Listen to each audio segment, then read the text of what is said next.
जय हिंद दोस्तों, मैं सनी देवल आपके अपने YouTube चैनल बिहारी मीडियम में स्वागत करता हूं। एक लंबे अरसे के बाद हम आए हैं। हमारी आपकी मुलाकात एक लंबे अरसे के बाद हो रही है। उन सभी कारणों के पीछे हम वक्त अभी बर्बाद नहीं करेंगे। जैसा कि कल हम एक पोल कराए थे, वोट कराए थे कि आखिर आप किस अपकमिंग एग्जाम की आप तैयारी में व्यस्त है, आपका प्रिपरेशन किस लाइनअप में है।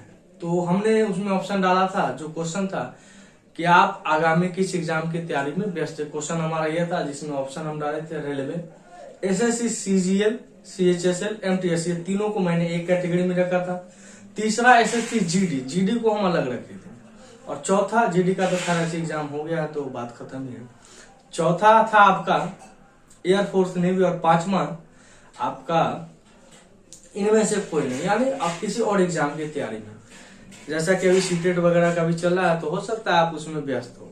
अब समझते हैं, इसमें सबसे ज्यादा परसेंटेज रेलवे की थी, उसके बाद एसएससी, सीजीएल, सीएचएल, सीएसएल वही था, और बाकी एयरफोर्स नेवी में कोई वोटिंग परसेंटेज नहीं दिखा, तो हम उसको बात नहीं करेंगे अभी। अब एक और चीज समझते हैं मेरे दोस्त, क्योंकि आने वाला जो एग्जाम है जनवरी, फरवरी और हो सकता है मार्च, ये सब रेलवे का दिन रहे और हो सकता है ना भी रहे, क्योंकि जैसा कि आप लोग को पता है कि ओमिक्रॉन जो वायरस है, जो कोविड-19 का एक नया वेरिएंट है, वो भी अपने चरम सीमा पर है, अपने पीक पर है, अपने मैक्सिमम पॉइंट पर। हो सकता है आपके हमारे बीच कब आ जाए, कब सरकार को सब कुछ बंद करना पड़े, ये कहा नहीं जा सकता है। और जैसा सिचुएशन अभी नाउअडेज लग रहा है, तो आने वाला वक्त में हो सकता है लॉकडाउन का भी व्यवस्था किया जाए, और स्कूल कॉलेज तो बंद होना ही है, इस बात की तो पूर्णतः गारंटी है। हो सकता है आपका ऑनलाइन एग्जाम या ऑफलाइन एग्जाम को डिले कर दिया जाए कुछ समय के लिए, और ये संभवतः पॉसिबल है। तो खैर पॉसिबल है या नहीं है, उस सब चीज को छोड़कर आप अपने प्रिपरेशन पर ध्यान दीजिए। और जैसा कि रेलवे, तो रेलवे का परसेंट ऑफकोर्स ज्यादा है, जिसमें मेरी अगर देखा जाए भूमिका तो उसमें न तो बराबर है, क्योंकि मैं एज ए इंग्लिश पढ़ाता हूँ और इंग्लिश का उसमें क्वेश्चन आता नहीं है। तो सेकेंडरी एग्जाम आपके पास ऑप्शन है एसएससी का वेरिएंट, सीजीएल का लीजिए, सीएचएसएल का लीजिए, एमटीएस का लीजिए। मैं सिलेबस के बारे में आज डिस्कस नहीं करूंगा कि what is the syllabus of SSC, मैं इस पर कोई बात नहीं करूंगा। मैं स्ट्रेटेजी की बात करूंगा कि आखिर हमारी रणनीति क्या होनी चाहिए, हमारी प्रक्रिया क्या होनी चाहिए, हम इंग्लिश में स्कोर कैसे करें। क्योंकि एज यू नो मैं आप लोग को इंग्लिश पढ़ाता हूँ, और इंग्लिश एक बेसिक लेवल से मैं पढ़ाना उचित समझता हूँ, इसलिए क्योंकि हर चीज का निचोड़ है बेसिक। तो सबसे पहले हम कुछ पॉइंट लिख देते हैं और उस पर हम बात करेंगे कि आखिर हम किन चीजों पर बात करें। तो सबसे पहले कौन सी बुक पढ़ें, कौन सी बुक पढ़ें।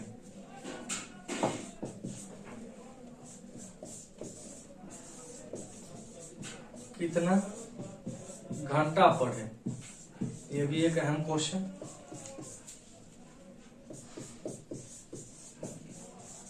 न्यूज़पेपर पढ़े या ना पढ़े, ऑनलाइन पेड कोर्स खरीदे या ना खरीदे।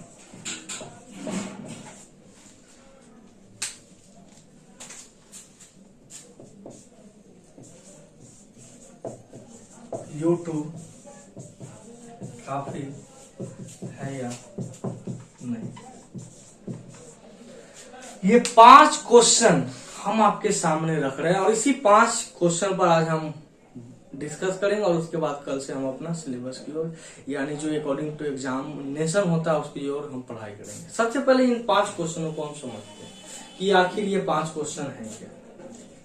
मेरे दोस्त सबसे पहले समझ लीजिए, कौन सी बुक पढ़े, सबसे बेस्ट पार्ट, कितना घंटा पढ़े, न्यूज़पेपर पढ़े या ना पढ़े, और पढ़े तो कौन सा न्यूज़पेपर पढ़े, ऑनलाइन पेड कोर्स खरीदे या ना खरीदे। सबसे भ्रमित क्वेश्चन आजकल के युवाओं और विद्यार्थियों के लिए, यूट्यूब काफी है या नहीं, यूट्यूब पर स्टडी पर्याप्त है या नहीं। चलिए, इसको समझने से पहले हम 2 चीज पर आपको पहले समझाना चाहिए। एक वो स्टूडेंट जो काफी लंबे अरसे से एग्जाम की तैयारी कर रहे हैं, किसी भी एग्जाम की, और एक वो स्टूडेंट जो बिगिनर है। तो जो लंबे स्टूडेंट से, जो लंबे अरसे से जो एग्जाम का तैयारी कर, उनको पता हो गया होगा इन 5 क्वेश्चन का जवाब शायद आपको पता हो या ना हो, एक कंफ्यूजन रहता है। तो उन कंफ्यूजन को आज हम क्लियर करें। और जो बिगिनर्स है उसको तो ये क्वेश्चन हो सकता है, ये जो 5 क्वेश्चन समझ भी ना आए। तो एक एक करके सबसे पहले समझते हैं। हम बात आज एसएससी रिलेटेड से कर रहे हैं। अगर आप एसएससी का तैयारी कर रहे हैं तो ऑलरेडी वो थोड़ा बहुत बैंक को भी कवर कर देता है, थोड़ा बहुत, पूरा नहीं। और उसके नीचे जो भी एयरफोर्स ने भी या जो भी इंटरमीडिएट लेवल एग्जाम है वो सबको कवर करता ही करता है, इसमें कोई कहने वाली बात नहीं है। हाँ, थोड़ा बैंकिंग के लिए आपको एक्स्ट्रा पढ़ना पड़ता है, तो हम अभी बैंकिंग पर बात नहीं कर रहे हैं। ये आपका उससे नीचे के एग्जाम की बात है। कौन सी बुक पढ़ें, सबसे पहले हम जवाब इसका देंगे। तो मेरे दोस्त, आप कोई भी बुक ना पढ़िए और सिर्फ प्रीवियस ईयर क्वेश्चन, आप प्रीवियस ईयर क्वेश्चन को लगाइए। यानी कहने का मतलब यह है मेरे दोस्त कि आप जिस एग्जाम की तैयारी करना चाहते हैं या जिस एग्जाम की ओर जाना चाहते हैं, जिसमें आपका रुचि है, जिसमें आप इंटरेस्टेड हैं, उसके लिए आपको उस एग्जाम का प्रीवियस ईयर क्वेश्चन का कलेक्शन आपको लाना होगा। एग्जाम में इजीली अवेलेबल, मार्केट में आपको इजीली अवेलेबल हो जाता है। किसी भी बुक स्टोर पर आप जाकर जिस एग्जाम की, मान के चलिए एमटीएस की करते हैं तो सीजीएल और सीएचएसएल साथ आ जाता है। किसी और एग्जाम एयरफोर्स नेवी की करते हैं तो उस एग्जाम का प्रीवियस ईयर क्वेश्चन कम से कम 10 या 20 साल का, कम से कम 10, उसके ऊपर होना, अमूमन उससे ज्यादा ही होता है। तो प्रीवियस ईयर को करिए, किसी एक्स्ट्रा बुक को फॉलो मत करिए। इन बिगनर्स या जो भी अपना 6 महीना साल भर एग्जाम को दे चुके हैं या जिसको अभी तक बात समझ में ना आई हो, तो आप कहीं नहीं, किसी भी राइटर का बुक, किसी भी पब्लिकेशन का बुक ना परचेज करें। हाँ, ये कब है बुक पढ़ना चाहिए, मगर कब, अभी नहीं। अभी आपको सिर्फ और सिर्फ प्रीवियस ईयर क्वेश्चन ही एक सही गाइड करेगा कि आखिर उस एग्जाम में क्या टाइप का क्वेश्चन बन रहा है। तो कौन सी बुक पढ़े, इसमें कोई कंफ्यूजन नहीं होना चाहिए। सिंपल सा एक ही फंडा, प्रीवियस ईयर क्वेश्चन लाया जाए, प्रीवियस ईयर का कलेक्शन लाया जाए, उस बुक का सीक्वेंस को पढ़ा जाए। हो सकता है प्रीवियस ईयर बुक एक बुक में ना आए तो उसका जो पार्ट हो उसको पढ़िए, वो सीक्वेंस हो गया। और प्रीवियस ईयर को हो सके 1 या 2 सेट पर डे लगाइए। पर डे का मतलब, अगर आप में दिन में, अब इसमें देखिए 2 चीज हो जाता है। कितना स्टूडेंट्स 10 मिनट में क्वेश्चन लगा सककर बैठ जाते हैं। हालांकि इंग्लिश का स्पेशल पार्ट कर दिया जाए तो 15 या 20 मिनट हर एग्जाम में मिलता है, तो 10 मिनट में लगा लेते। कितना स्टूडेंट, 20 स्टूडेंट में भी नहीं लगा। आपसे क्वेश्चन बने या ना बने, इससे कोई फर्क नहीं पड़ता।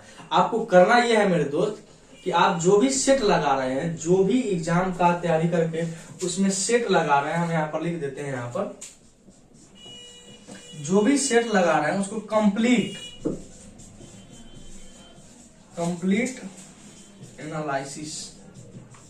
कंप्लीट एनालाइज करिए, कंप्लीटली उसको पढ़िए।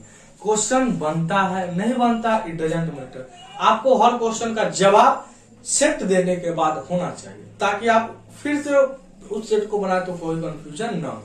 ये क्लियर हो गया कौन सी बुक पढ़े, कितना घंटा पढ़े। The maximum question asked by the students, जो ज्यादातर क्वेश्चन इससे पूछे जाते हैं विद्यार्थियों को, कोई मैटर नहीं करता आप 6 घंटा पढ़े, 8 घंटा पढ़े, 4 घंटा पढ़े, 10 घंटा पढ़े, ये सब एक भ्रम है, रूमर है। ये सब सिर्फ काल्पनिक बातें हैं। आपका शरीर, आपका तैयारी, आपका बूस्ट ऑफ पावर, आपका विल पावर, ये सब चीज कितना देर के लिए अलाउ कर रहा है। मान के चलिए आप पढ़ रहे हैं 10 घंटा और कुछ समझ ही नहीं आ रहा है और आप टेंशन में, बहुत सारा बात हो जाता है, तो जरूरी नहीं है आप 2 ही घंटा पढ़िए, 4 ही घंटा पढ़िए। जितना आपका आत्मा अलाउ करे, जितना आपका शरीर अलाउ करे, उतना ही देर पढ़िए, काफी है एग्जाम के लिए। कोई ज्यादा बेचैन होने की जरूरत नहीं है। हाँ, मगर जो भी पढ़े सही से पढ़े। आप आधा घंटा ही पढ़े मगर सही से पढ़े, सही से पढ़े। जो भी आधा घंटा कहने का, अगर किताब खुल गया तो दुनिया मेरे लिए बंद होना चाहिए। अगर किताब बंद हो गया तो किताब बंद होना चाहिए, तब दुनिया की बातें होनी चाहिए, ये होनी चाहिए। तो आप अपने अकॉर्डिंग पढ़ सकते हैं, अपने साहस, अपने will power, according your will power, हम यहाँ लिख देते हैं।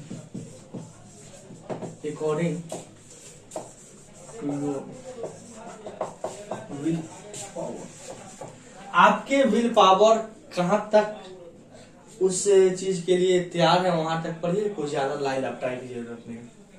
न्यूज़पेपर पढ़े या ना पढ़े, तीसरा क्वेश्चन का हम जवाब दे रहे हैं, न्यूज़पेपर पढ़े या ना पढ़े। तो हम एक बात बोलना चाहते हैं, न्यूज़पेपर 100% पढ़ना है, 100% पढ़ना है, न्यूज़पेपर रीड करना ही करना है, मगर वो तरीका दूसरा होना चाहिए। हम यहाँ क्वेश्चन का नंबर दे देते हैं ताकि आपको कंफ्यूजन ना हो। समझते हैं मेरे दोस्त, न्यूज़पेपर पढ़ना है मगर उनको इन स्टाइल पढ़ना है। क्या पढ़ना है? In style.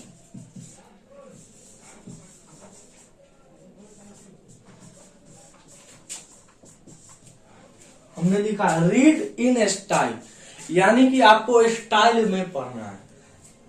अमूमन ज्यादातर स्टूडेंट्स क्या करते हैं, न्यूज़पेपर लाते हैं, वो किसी भी पब्लिकेशन का हो सकता है, किसी भी कंपनी का, चाहे आप द हिंदू पढ़िए, हिंदुस्तान टाइम्स पढ़िए, बिजनेस स्टैंडर्ड पढ़िए, द टाइम्स ऑफ इंडिया पढ़िए, कोई भी पढ़े उससे फर्क नहीं पड़ता। मगर जो भी पढ़ते हैं या जो भी अब तक हमने देखा है कैसे स्टूडेंट्स पढ़ते हैं, एक न्यूज़पेपर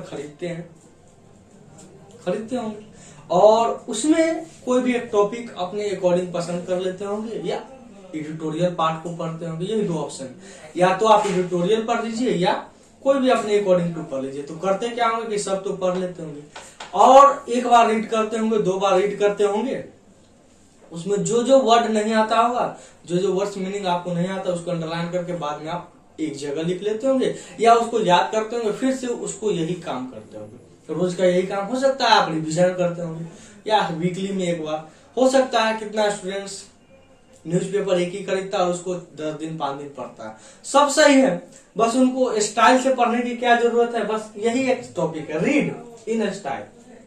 हमने बोला स्टाइल, अब वो स्टाइल क्या समझिएगा, कोई भी आप टॉपिक ले लीजिए, कोई भी आर्टिकल ले लीजिए, कोई भी एडिटोरियल ले लीजिए, उससे कोई बहस नहीं है। आपको पढ़ना क्या, आप वही करिए जो आप करते हैं, एक एक वर्ड को वर्ड मीनिंग करते हैं, जो नहीं आता है वो करते हैं। मगर अब से क्या करना है कि हर चीज को अंडरलाइन करना है। अब हर चीज को अंडरलाइन करने का मतलब है कि किसी को अंडरलाइन नहीं करना, या तो सबको अंडरलाइन कर लीजिए या किसी को नहीं करिए, बात तो एक ही है।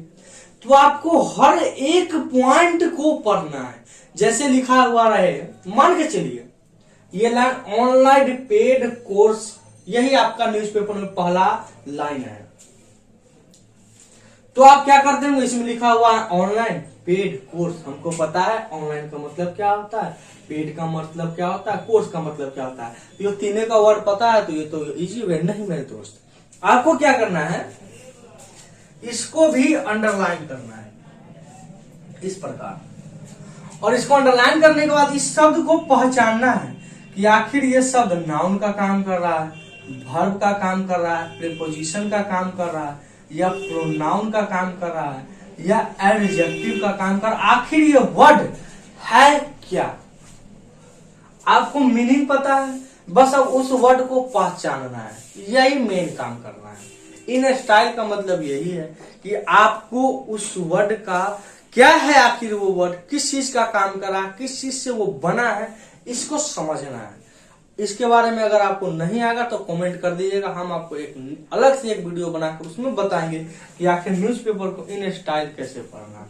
तो एक एक शब्द को पहचानना, इससे क्या होगा कि जो जो आपको वर्ड मीनिंग नहीं पता वो तो ऑलरेडी पता हो जाएंगे, मगर जो शब्द क्या है, कहां से आया, क्या चीज का काम कर रहा है, ये भी आपको पता हो जाएगा। तो ये तरीका होना चाहिए। ऑनलाइन पेड कोर्स खरीदे या नहीं खरीदे, नेक्स्ट क्वेश्चन। तो हम अभी तक यही बोलेंगे, आपके ऊपर है। अगर आपके पास पैसा और आपको ऐसा लगता है कि हमको ऑनलाइन पेड किसी सर्च का खरीदने से हमको ज्यादा बेनिफिट होगा तो खरीदिए, कोई दिक्कत नहीं है। मगर कोई कोई स्टूडेंट्स होता है, नहीं हम मेकअप कर लेंगे तो ना खरीदिए। ये है मनी, अगर आपके पास पैसा है तो खरीदिए बेशक, नहीं है तो नहीं खरीदिए, कोई दिक्कत नहीं है। उसी का हम नेक्स्ट क्वेश्चन डाल दिए हैं, यूट्यूब काफी है या नहीं। तो एकदम ऑफ कोर्स यूट्यूब काफी है। यूट्यूब पर आप फ्री क्लास लेकर किसी भी एग्जाम को आप क्वालिफाई कर सकते हैं, उसमें आप बैठ सकते हैं। यूट्यूब अपने आप में पर्याप्त है, यूट्यूब अपने आप में पर्याप्त है। उसको किसी टीचर्स, देखिए हालांकि टीचर्स तो वही होंगे जो आपको यूट्यूब पर पढ़ाएंगे, वही पेड कोर्स में पढ़ाएंगे, तरीका बदल जाता है, थोड़ा 19 और 20 का अंतर होता है। हम लोग बिहार से हैं तो समझ सकते हैं 19 और 20 में क्या अंतर है। तो आपके ऊपर है कि आप पेड कोर्स खरीदना चाहते हैं या नहीं, आप खुद सोच लीजिए। यूट्यूब का मेरे समझ से अगर हमारे से पूछा जाए तो हमने अभी तक किसी टीचर का, या जब हम पढ़ते थे तो कभी नहीं ऐसा खरीदे, क्योंकि उस समय तो ऑनलाइन उतना था ही नहीं, ऑफलाइन था। तो एक दो टीचर से पढ़े थे, बाकी खुद ब खुद। और सबसे इम्पोर्टेंट पॉइंट वो ये कि आप जिस एग्जाम का तैयारी करते हैं प्रीवियस ईयर को ज्यादा प्रेफर करें। कल से हम लोग क्लास पर डिस्कस करेंगे कि आखिर हमारा क्या होना चाहिए स्टडी रूटीन, टाइम टेबल। ये कुछ क्वेश्चन था जिसका जवाब देना जरूरी था, क्योंकि एक लंबे अरसे के बाद हम आए थे, तो डायरेक्ट क्लास स्टार्ट करना उचित नहीं था। तो चलिए हम लोग मिलते हैं नेक्स्ट वीडियो में, तब तक इस चैनल के साथ आप बने रहें, और हो सके तो इसको शेयर करिए, सब्सक्राइब करिए। जो भी स्टूडेंट्स नए हैं उसको सब्सक्राइब करके बेल आइकन दबा लीजिएगा, ताकि हमारा आपका मुलाकात समय से समय होता रहे। तो घर पर रहिए, सुरक्षित रहिए, बिना काम के बाहर ना निकलिए, ठंड भी बढ़ने जा रही है। तो धन्यवाद।